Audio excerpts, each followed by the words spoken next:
Hello mga kaprobinsya, good afternoon and welcome to my vlog. So ngayong araw na ito mga kaprobinsya is ipapakita ko sa inyo kung ano yung matipid na pakain dito sa amin. Yung mga tira-tira naming na balat ng saging is pinapakain namin sa aming mga alagang native na baboy. So tara mga kaprobinsya, samahan nyo at ipapakita ko sa inyo na pinapakain ko sa kanila yung mga balat ng saging na kinain namin kanina. So ayan na mga kaprobinsya, yung balat ng saging na kinain namin kanina, yung kanyang laman. So yung kanyang balat is pinakain namin sa aming mga alagang native na baboy. So mga kaprobinsya, yung balat ng saging is meron din siyang makukuhang vitamins like potassium, yan. Rich in potassium talaga ito yung balat ng saging. So pwede rin ito sa mga sa mga biik na nagtatai. So yung kanyang yung kanyang balat na ito is gamot din mga kaprobinsya. So ayan. So walang tapon talaga yung yung tawag dito, yung mga ganitong pagkain. So kasi yung laman is kinakain, tapos yung balat is pinapakain sa mga ganito, sa mga alagang baboy. So yung kanilang waste o ang kanilang dumi mga kaprobinsya is napunta doon sa septic tank. Tapos kapag matagal na yung yung kanilang dumi is kukunin at ibila doon sa araw, tapos ilagay naman doon sa puno ng mga saging. So yan lang, recycle lang mga kaprobinsya. Kapag dito sa probinsya is no need na magbili ka pa ng humus, kasi yung kanilang dumi is pwede ding gawin nating humus. So ganyan lang talaga dito sa probinsya, sipag at tiyagala talaga yung puhunan natin dito.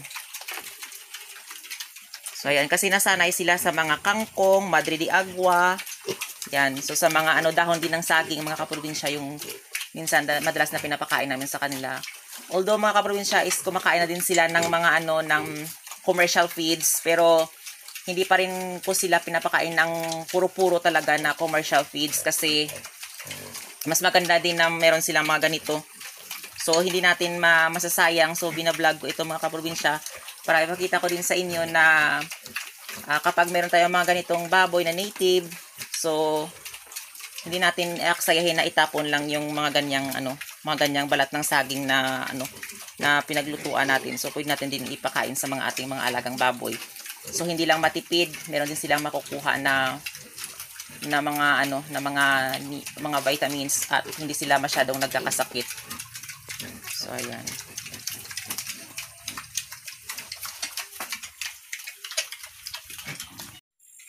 So ayan mga kaprobinsya, ito yung septic tank. Ayan So kaso mga kaprobinsya, dahil sa sobrang lakas ng ulan is natibag siya yan Kasi ilang days dito sa amin na umuulan.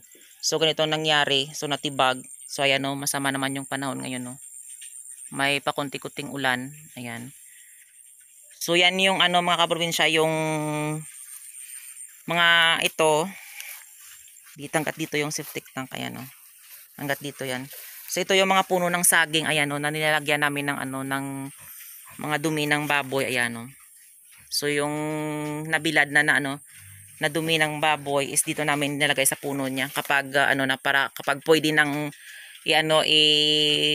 gawing humus. Kasi mga kaprobinsya, hindi pwede na kapag yung dumi ng baboy natin, pasensya na po kayo kung merong kumakain, na ilalagay natin dito ng ng buo, or pagtapos dumi ng baboy is itatapon natin dito sa puno ng saging, is mamamatay talaga yung saging. So kailangan talaga na imbakin, tapos ibilad sa araw.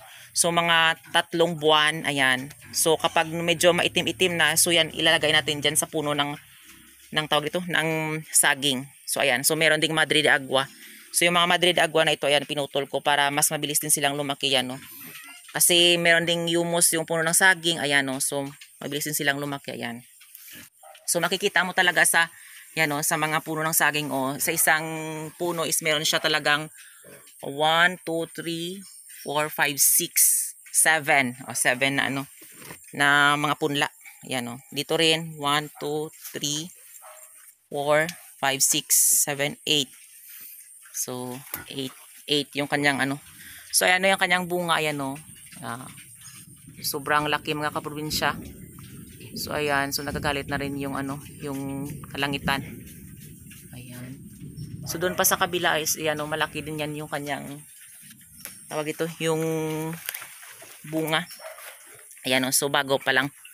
So ayan Ayan. Malaki din. Ayan.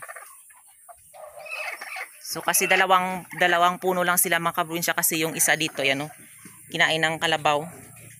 So namatay yung yung malaki doon. Pero ayan, meron din siyang mga mga punla sa paligid niya. Na parang mga anak niya. 1, 2, 3, 4, 5, 6, 7 din yung kanyang anak. 8 pati sa yan. Ayan oh. So ayan. So yan, nagagalit yung alagang manok. Yung inahing manok dito. Ayan. So ayun mga kaprobinsya, maraming salamat sa walang sawang pagsusupport at panonood nyo sa aking YouTube channel. And don't forget to like, share, and subscribe to my YouTube channel. Thank you for watching and happy farming!